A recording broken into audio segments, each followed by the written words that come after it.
Jai Shri Mataji, O our Divine Mother, our Holy Mother,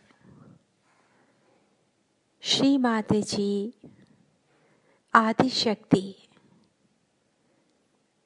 Mother, today we, the innocent children of yours, want to meditate collectively, want to do your prayers, want to show our affection, want to show our respect at thy lotus feet. Kindly grant us the permission, Shri Mataji.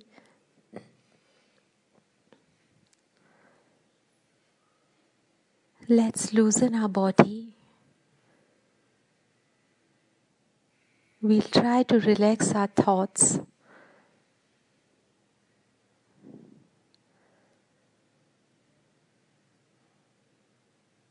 We'll put each and everything,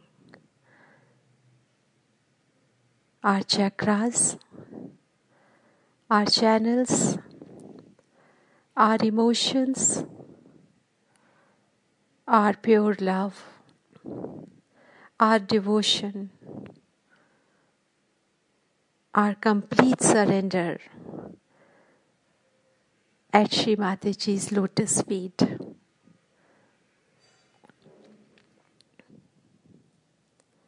Mother,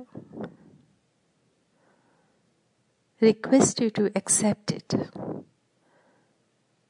because they are completely soaked in our pure love and pure desire.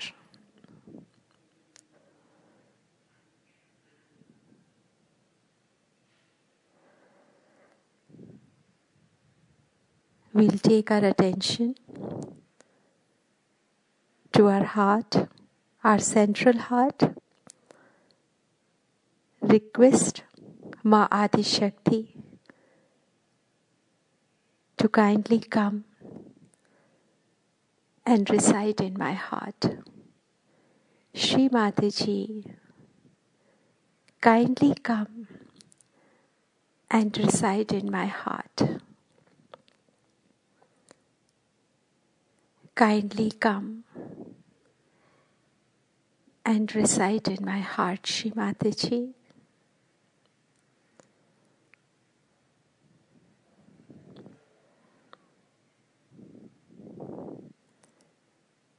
Let's be calm and enjoy the arrival of Shri Mataji in our hearts.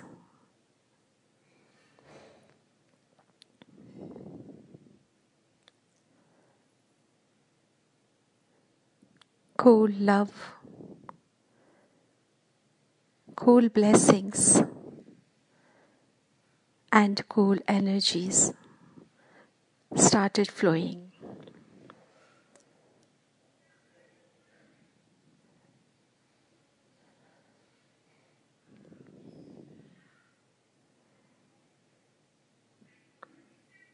Let's be calm.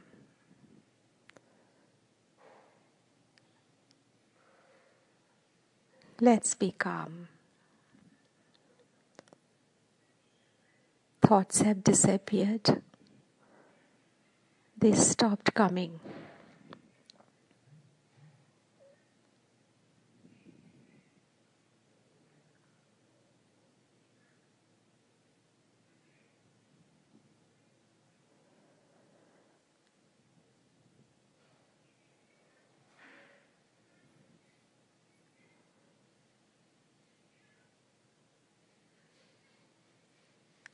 Through our attention, we'll move the cool energies, blessings of Shri Mataji,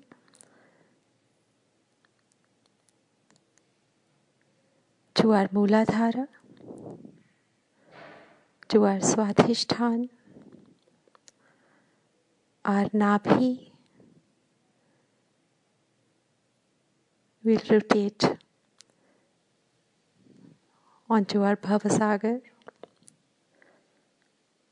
back to our heart, Vishuddhi, Agya,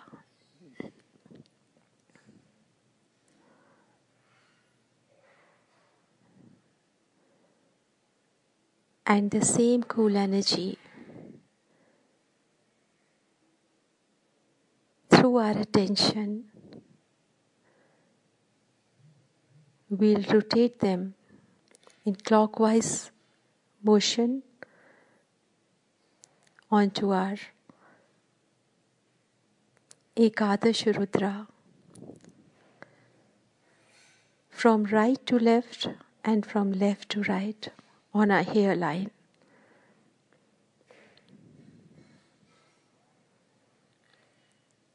And now to Sahasrara.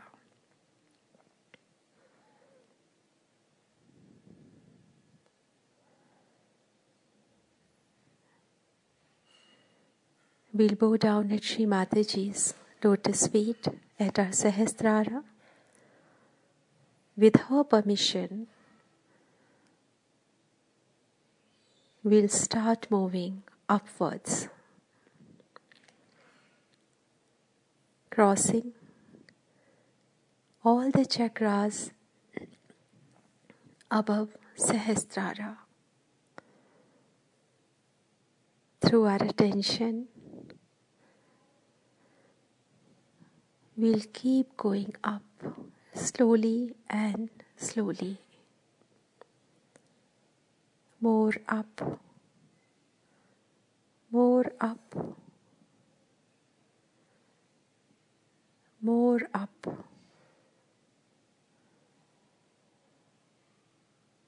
more up.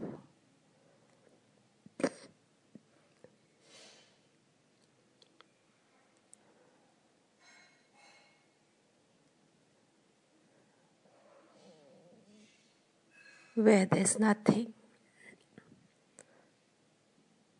all shunya.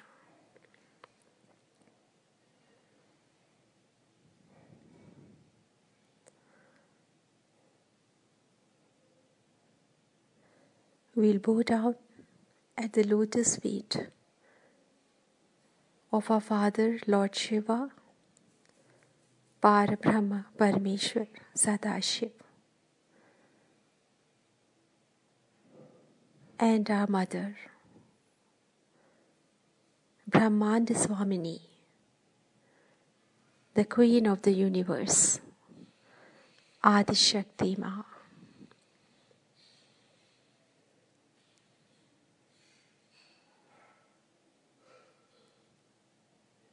This is the time to thank our parents, Shri Mataji and our Father Sadashiv, for this beautiful life they have given us, for the security they have given us, for the purity they have given us, for the humbleness they have given us.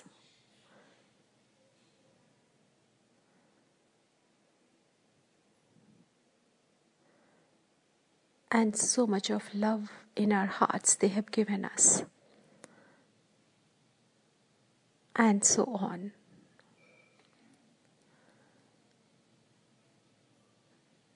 Thank you for everything, Shri Mataji. Thank you for choosing us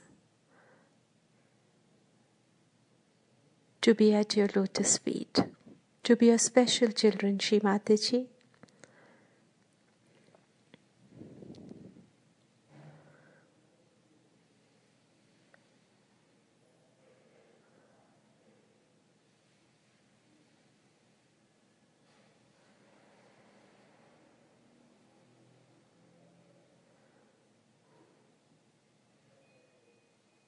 Cool blessings all around.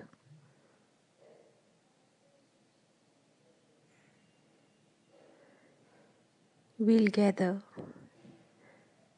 each and everything what we could collect there in our hearts and start coming down slowly and slowly back to our Sahasrara. Thank you, Srimati Ji, for today's beautiful journey with you. Thank you for everything. Thank you for everything, Srimati Ji. Jai Shri Mata Ji. Jai Shri Mata Ji.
Today we have gathered here do the puja of Maharashtra.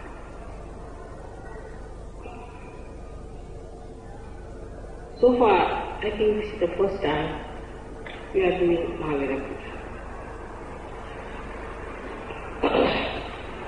The reason was, will you be translating?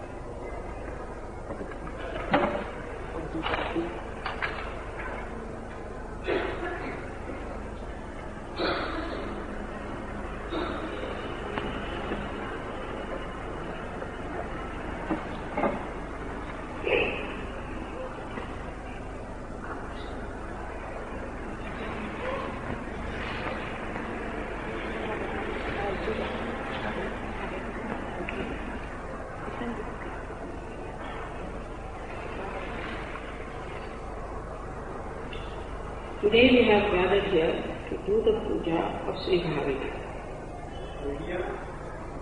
Come forward. Yes.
Okay.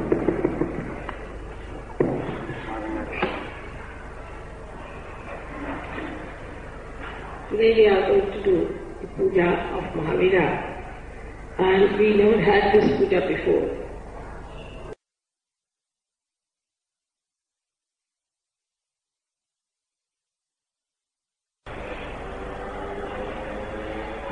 The reason for this was that Mahavira's life was an ascetic's life.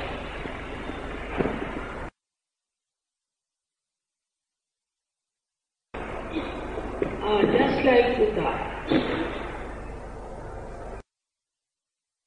even more than Buddha it would be, because at the time when these two were born,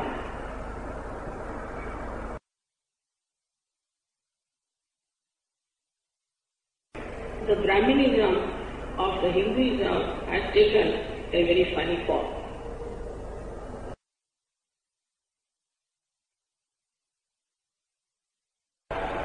People had become extremely ritualistic and they were worshipping all kinds of stones and all kinds of things instead of worshipping only the Swayambhu.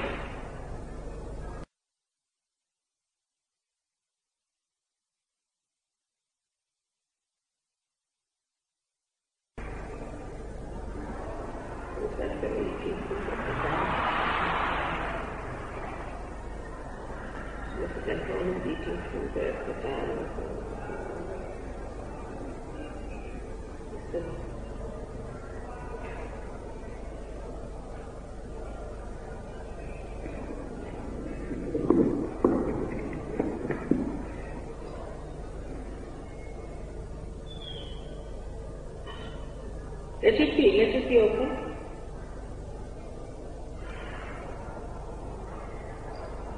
The ascetic life of Mahavira was of a very, very extreme nature. La vida ascética de Mahavira fue de una naturaleza muy extrema. He was the one who was born in a clan of warriors, Kshatriyas.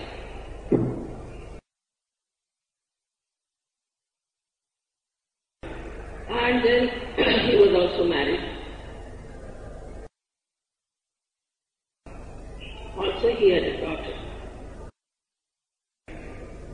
And then he decided, because he knew he had to do the work of the divine, he decided to take a sannyas.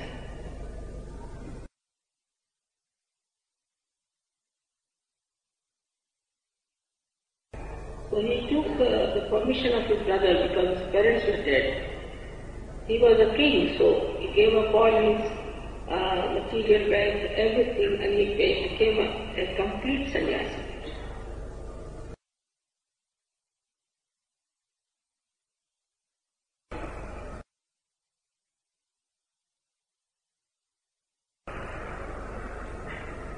And he left his family, he left his house, everything behind, and went alone with a little bowl for begging alms.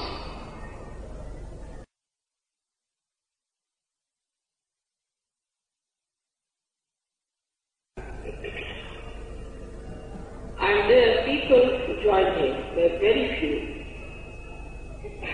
And he asked them that you have to also become ascetics, munis.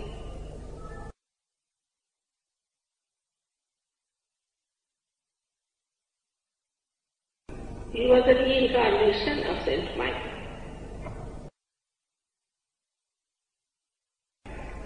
And he resides on the left side, on the Irana. And he looks after the whole of it. Right from Muladhara onwards up to the Sahasrara.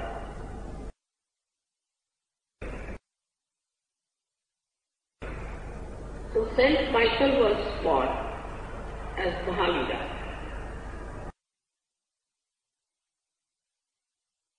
Meaning the greatest warrior. But when the whole place got a lot of prosperity. That's why he was called as Vardhaman to begin with.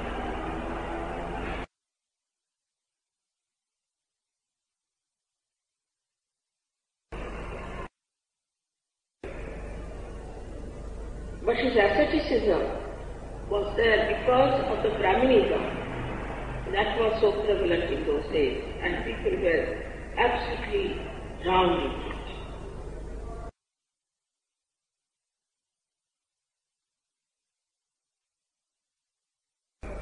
After Sri Krishna, these two persons, Buddha and Mahavira, both of them incarnated in India.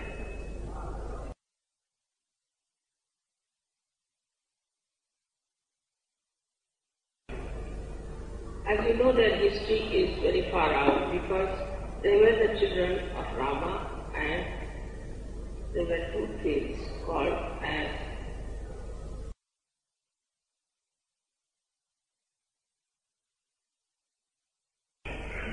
So Rama led a life of a very great king, benevolent king, and of lots of limitations, Maryada Purushottam.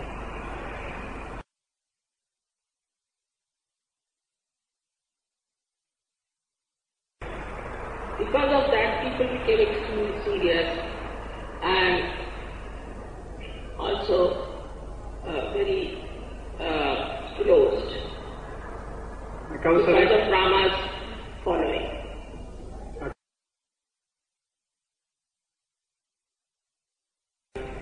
Of course, after every incarnation, as they do not get the realization, they get deviated and start going to the extremes of everything.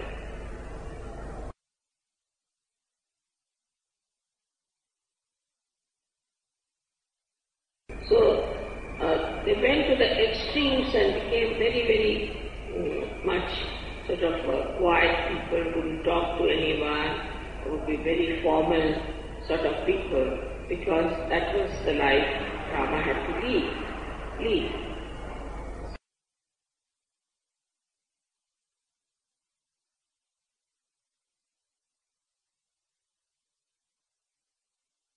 And because Rama left his wife, many people at that time felt that wife is not to be paid too much attention to.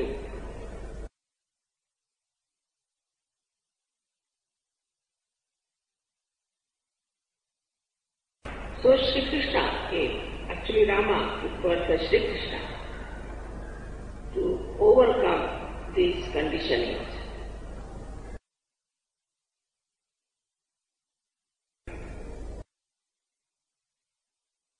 And he said, all this is Leela, this is all a play. And that it is a play and you should have pure heart and you can play about. There is, as long as you have pure character, nothing can go wrong if you mix up with people freely.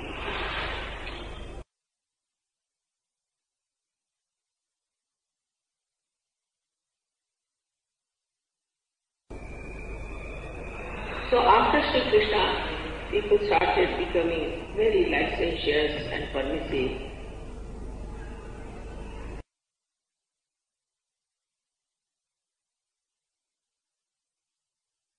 And they created poems and things of Krishna's love stories, which was all false.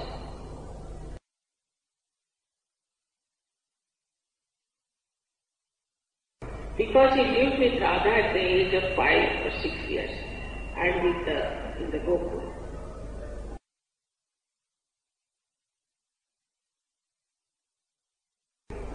So all these false stories about him were used for the licentiousness of the people.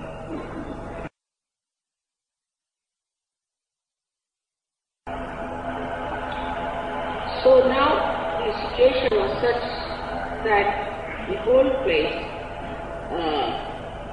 was getting completely drowned into immorality.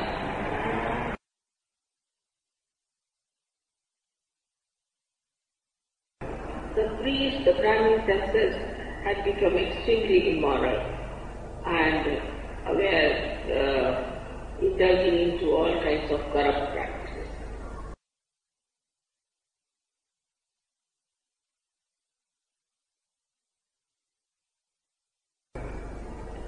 Not only that, but they took to tantric manifestations of using spirits and things like that.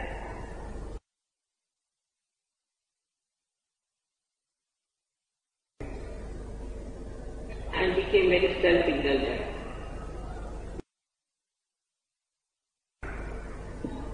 At that time, Lord Buddha and Mahavira were born.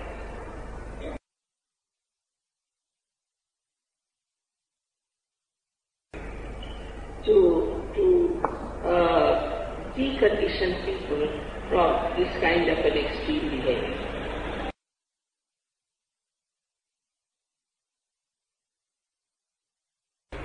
Because whatever the incarnations tried, people always went to the extremes.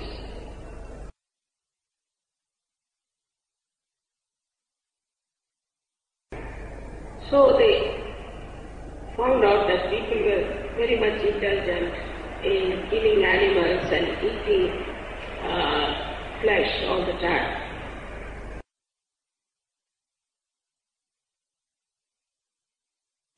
And if you eat too much of flesh and all that, you become a right-sided personality.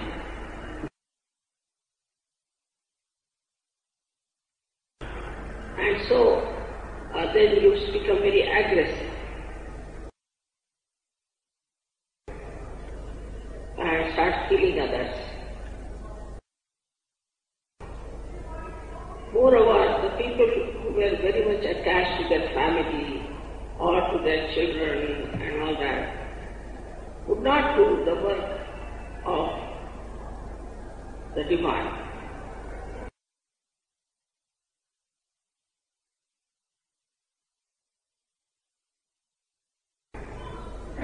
And it was a very intensive work which he had to do. So he made very strict rules, as Moses did.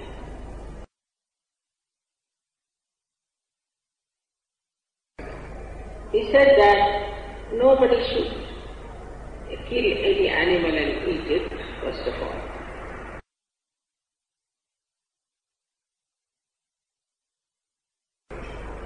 Those who are becoming the munis or the bhikshus should not even go on any bullock cart, should walk bare feet, should not even wear shoes.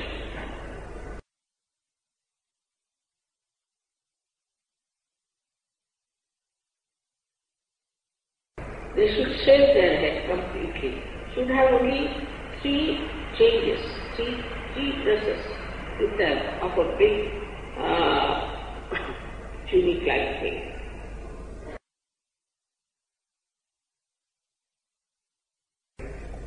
Whether it is sun or rain, they should not use any umbrellas.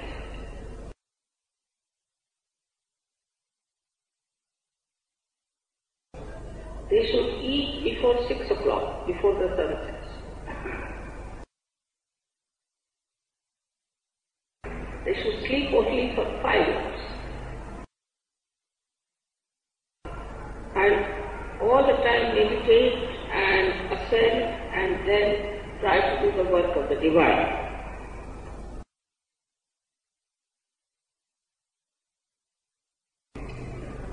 Then only they can do the work of the divine.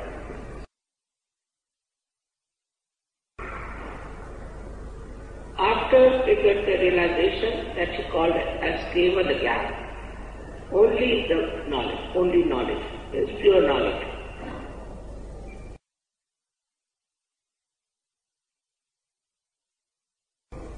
They will develop Samyak Darshan is integrated personality.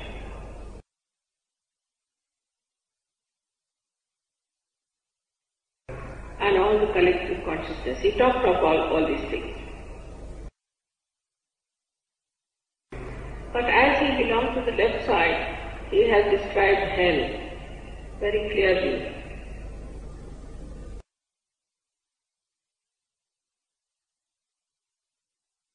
Fundamentally, basically, there are 14 hells according to him.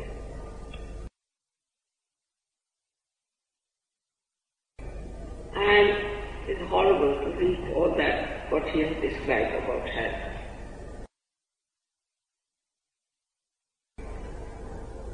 Because he wanted to tell people that if you do all these wrong things, you will go to hell.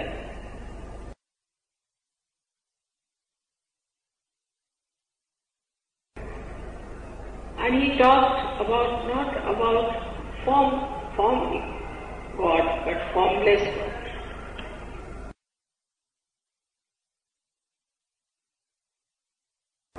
Because he didn't want people to again start ritualism, but get to right to the position where they could get their self-realization to cleanse themselves.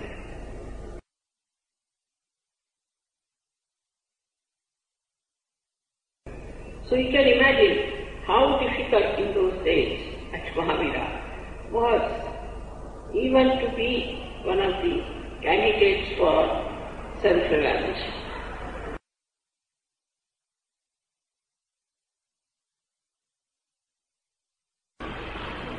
It's frightening for me. That's why I never had this pujas. Because to do all these things, first of all, I have to become absolutely pure. Then only he would give realization.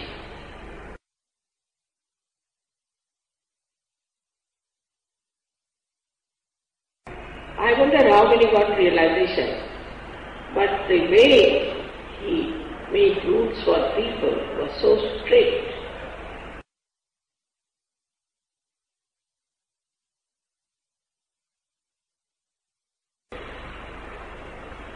Nobody would have followed him, but he told them about the hell which they will go if they don't follow him.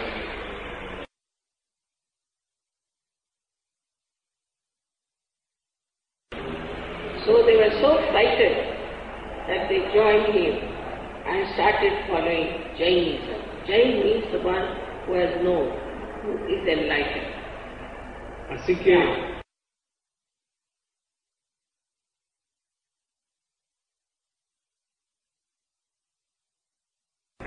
It's the same word, means to know. Ja from means to know. Just like the Jews, it's the same word. The Jew means also the one who knows. Moses also did the same. He didn't say that you should not eat meat, but he said that if anybody is found with another woman, he should be killed.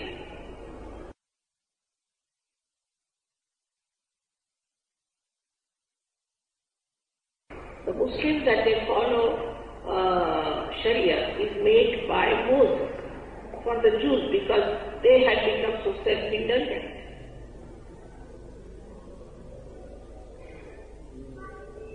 The Sharia that is followed by Muslims is made by Moses for the Jews.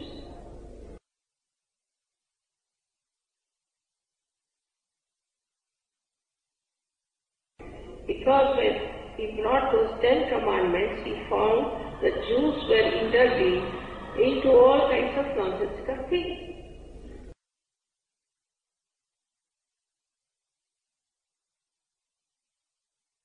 But Jews very nicely put it on the shelf and Muslims took to it.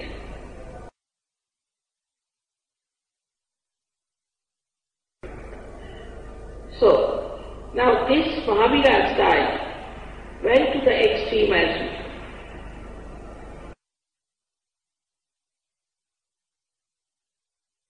Even Lord Buddha said,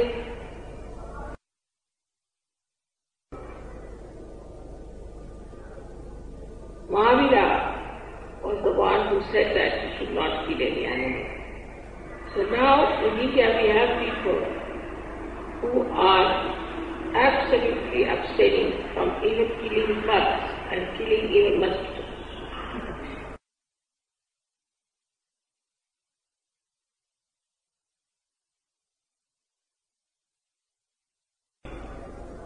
How far human beings can go to stupidity can be seen from them.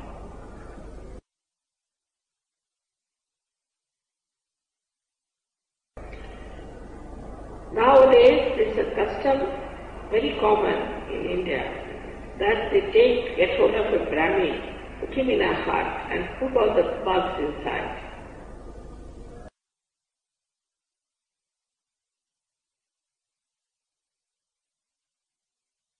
And when these bugs have got completely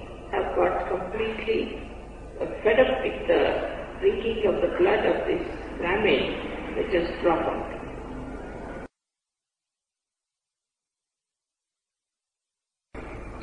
Then this Brahmin is paid a big amount by the Jains who have lots of money.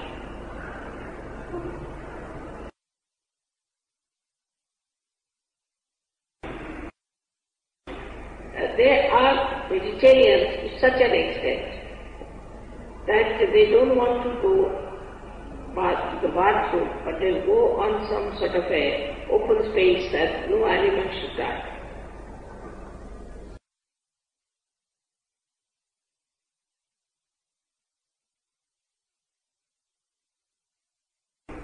Such ridiculous things they do.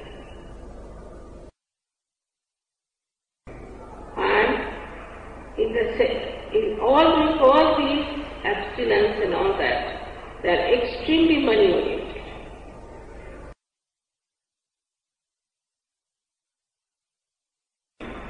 Jains are just like Jews in India. Jains and Jews are the same in their money orientation.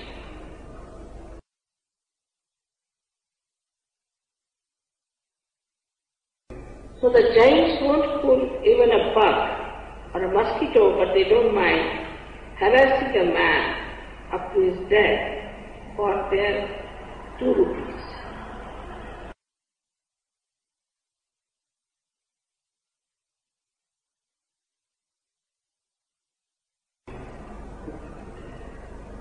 So this extreme temperament is seen in every religion.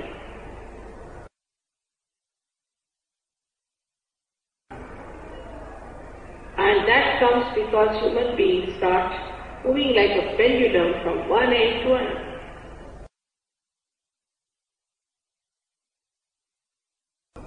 And incarnation comes in, tries to bring them in the center. But again they start moving on the other side.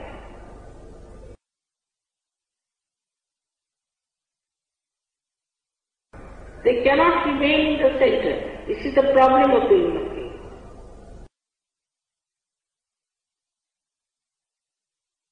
And this is why all religions look so funny.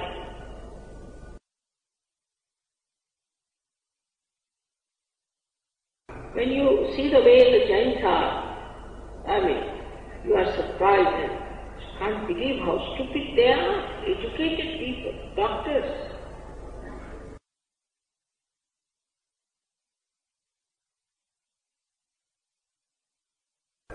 But they never know that. They never understand that they are stupid.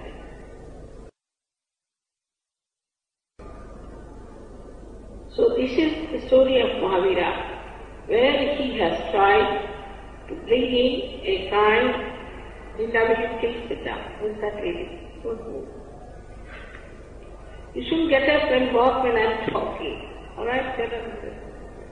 They're eating, they're walking about, eating, they're in Spanish to be able to.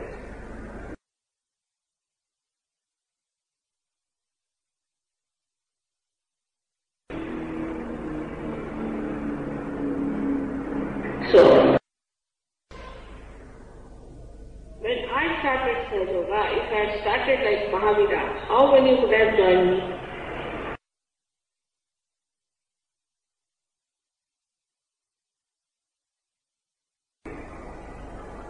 Even when we have raised the Kundalini, we have got to realization, there is not much of detachment.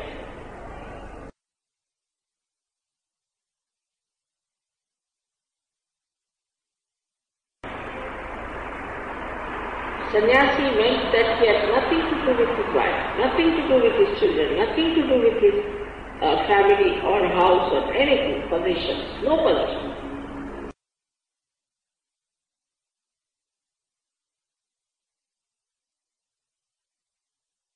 But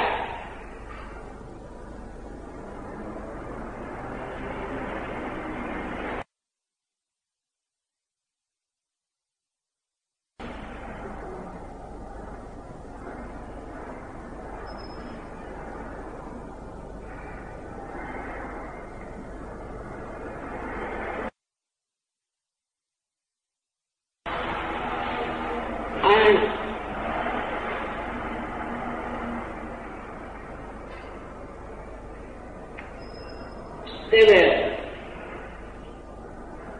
given such a little to eat without any and such strict order.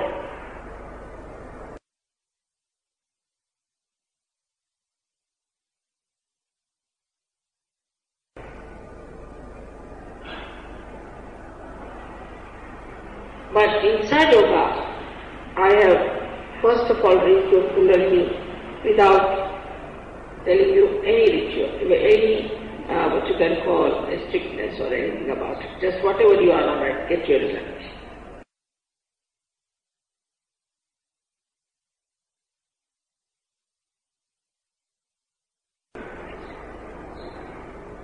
And I thought that by raising the Kundalini, by self-realization, I need not tell them about health. Only by that they will become quite detached and wise.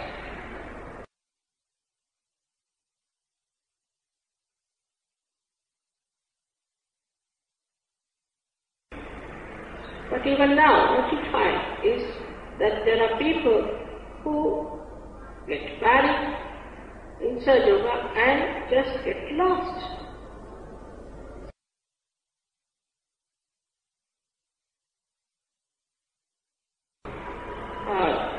Either the wife dominates or the husband dominates or both of them get completely lost.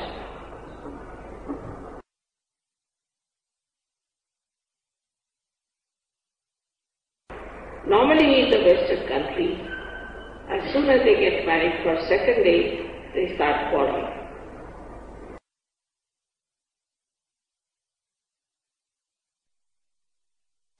And within 1 week they start talking about divorce.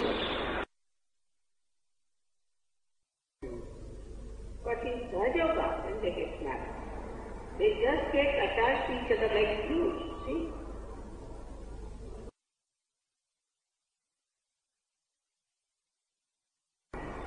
Then there is no other interest left. All the time thinking of wife, or husband.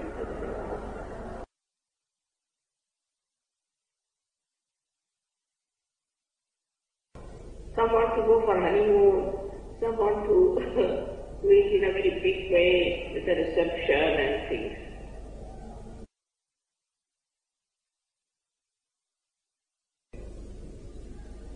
The importance is given so much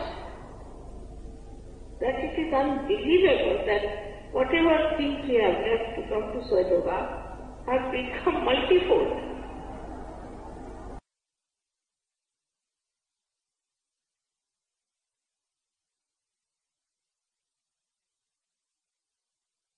And this marriage system that we have started in India is becoming a headache to me.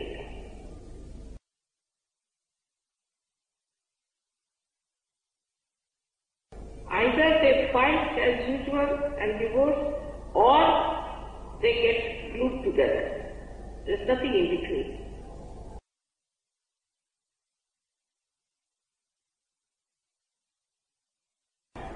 They don't understand that they are married for Sahaja Yoga.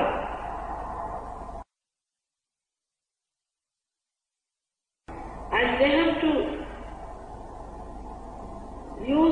desires for Sahaja only.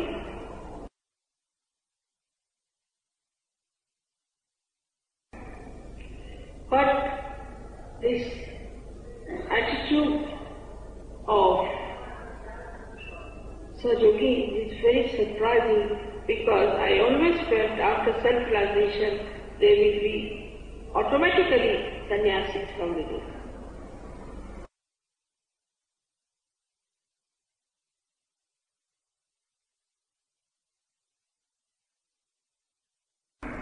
They will themselves be like Mahavira's disciples.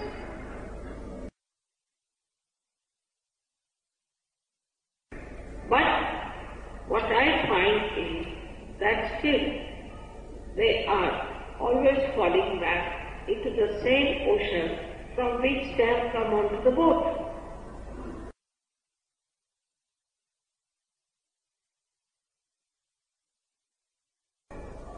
For example, now, somebody was fond of seeing films or say football, who follows in football. So they are still busy with football. It's become a craze with football.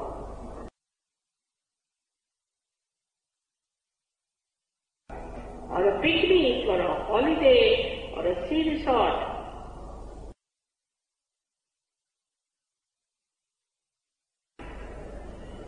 After realization, how can you enjoy these things so much?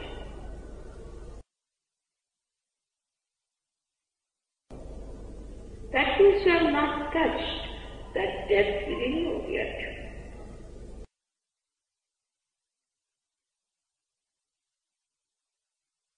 Your depth of joy, you have not yet touched, still you have to touch it. Once you touch that, you really don't care for it, you just don't bother for it.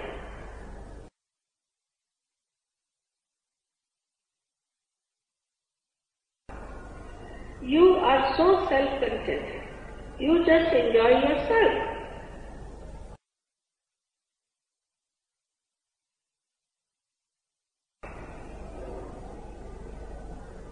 But I do not know if I should tell you about hell and frighten you, or I should put restrictions on you.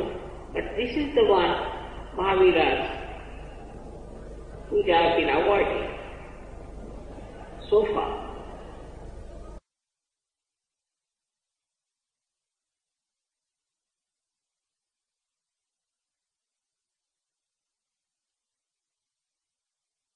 Even the ladies had to take out all their hair and wear only white, one sari and one blouse, that's all. No shoes. And also had to walk. Never get into a bullock cart, leave alone cars.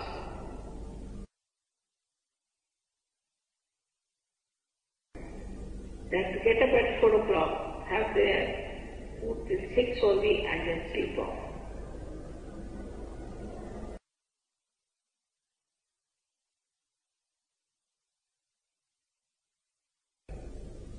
There is 40 days privation when you have to only live on water. Only water.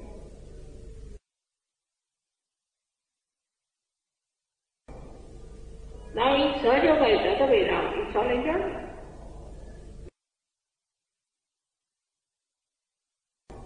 You enjoy everything, you enjoy each other's company, you enjoy music, it's all enjoyment for you. But without touching your inner enjoyment, you cannot ascend. You must touch your inner enjoyment and then enjoy it.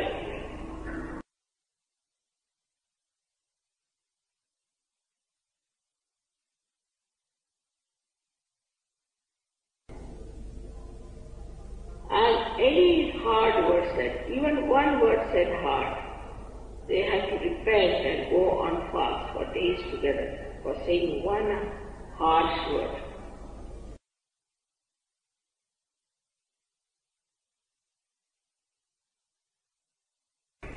But here, people go, suddenly I find them walking nicely, suddenly they get onto the horse of the ego and start jumping on others.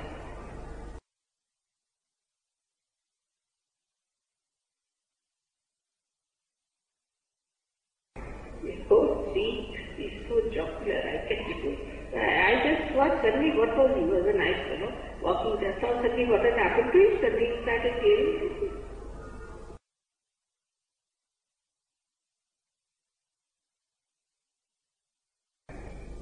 I never wanted to frighten you about the hell, but there is hell, I must say.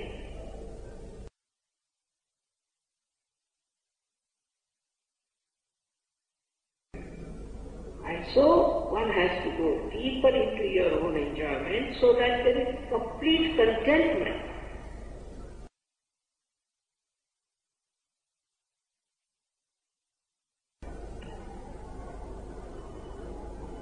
So the things that are said about Mahavira are taken to the extreme that one day he was meditating and he had only one piece of cloth on him wrapped with a dhoti and he had covered himself up with one piece of cloth.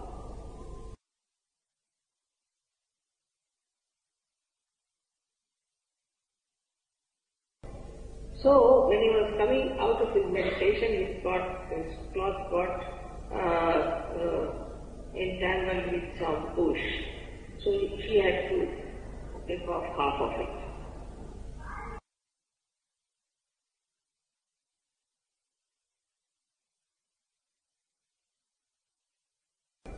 Then Krishna came to tease him as a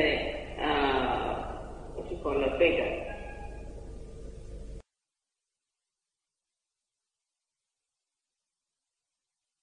And he said, you are a king and you can always get something cloth, but I am shivering. So why don't you give me this piece of cloth that you have?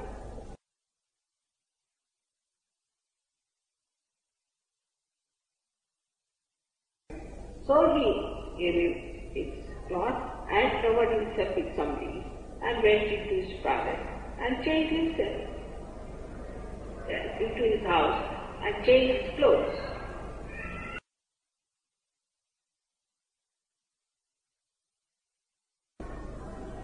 So these horrible giants made his complete nude photograph so huge, 150 feet height, nude, absolutely nude into details. They were done stupid things.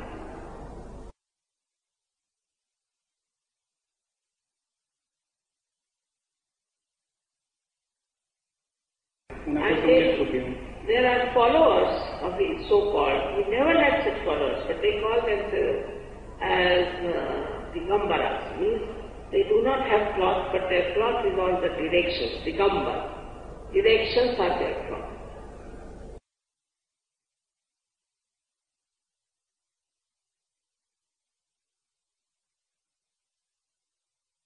And they walk on the streets, walk everywhere in the villages, absolutely nude.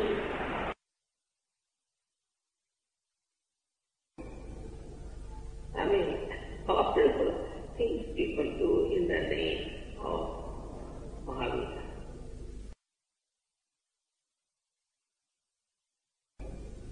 Now, as you have got realization, I'm sure you won't go to that extreme.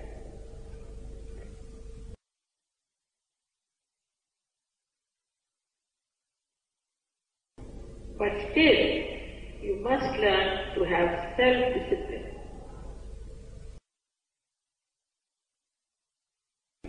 If you have no self-discipline, you cannot jump into that depth where there is complete Keval Jnana, means absolute knowledge, absolute love, and absolute joy.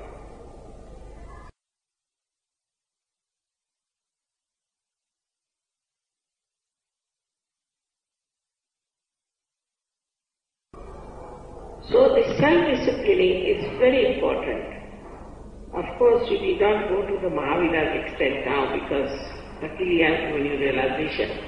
But still, do not go back to things which you have left.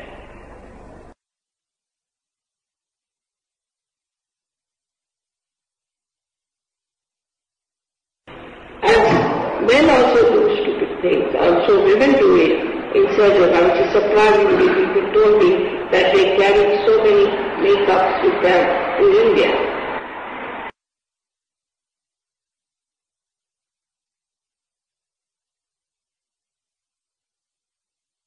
What is the use?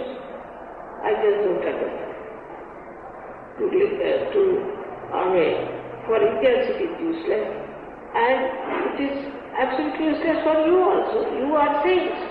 There is no need to load yourself with so many things unnecessary.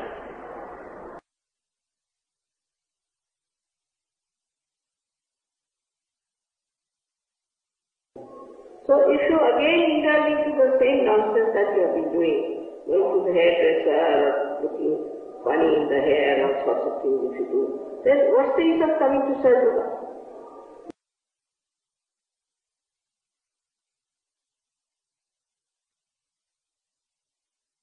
Or following any fashion and these things. If you have to do the same thing again and again, it is better you don't come to Sahaja.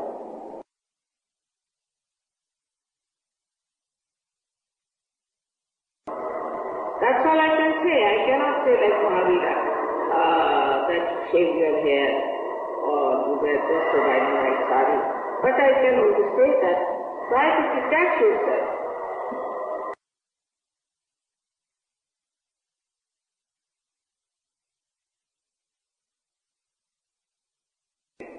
I was sure with my experiment that people, when they get realization, gradually they get detached.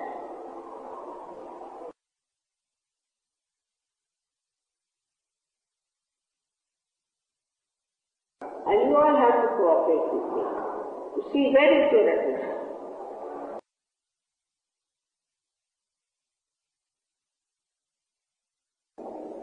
I'm doing the whole thing. What have we done for Sahaja? How many people we have given their attention? Everything seems to be important but Sahaja.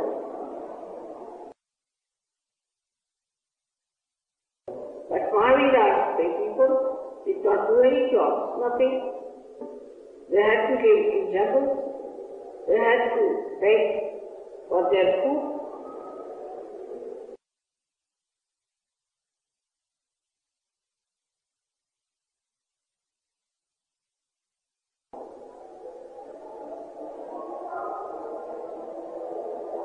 And that's how this Jainism has spread.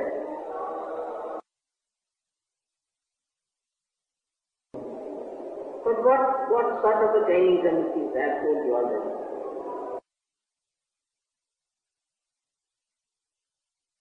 So unless and until you touch your death, you will become like any other religion. Because you won't be actually Sahaja, just nominal.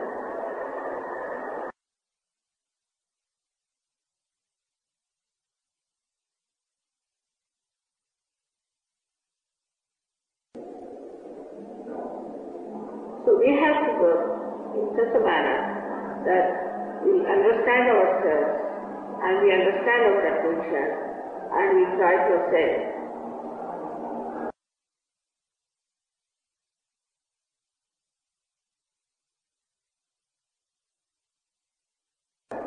I don't have to tell you. You yourself have to work it out in such a manner that you touch your depth and you become an ascetic within yourself.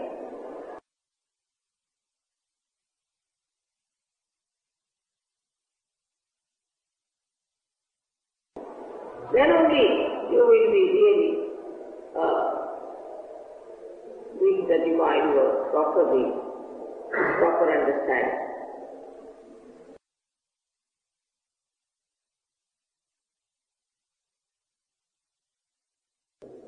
Sahaja is the integration of all these great prophets and these incarnations.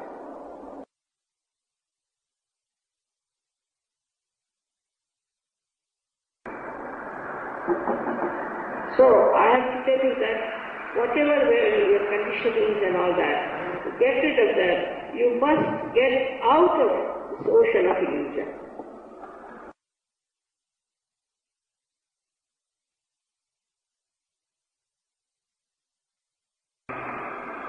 So this is the only thing I can just now say about Mahavira, but lots can be said because of the, he deals with the past, all his past lives and everything that is described.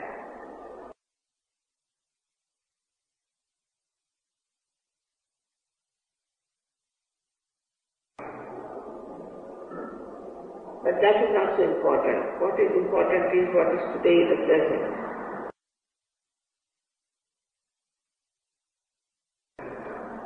I hope my lecture goes into your head and settles into your heart.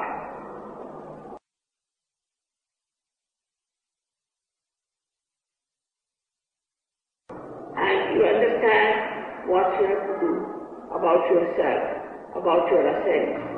You have to be genuine people.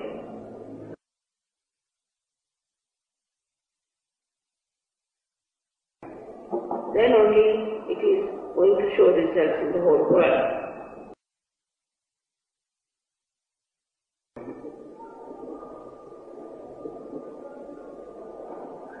I hope you will pass this tape to all the people so they should know why I didn't have Mahavira's puja all these years.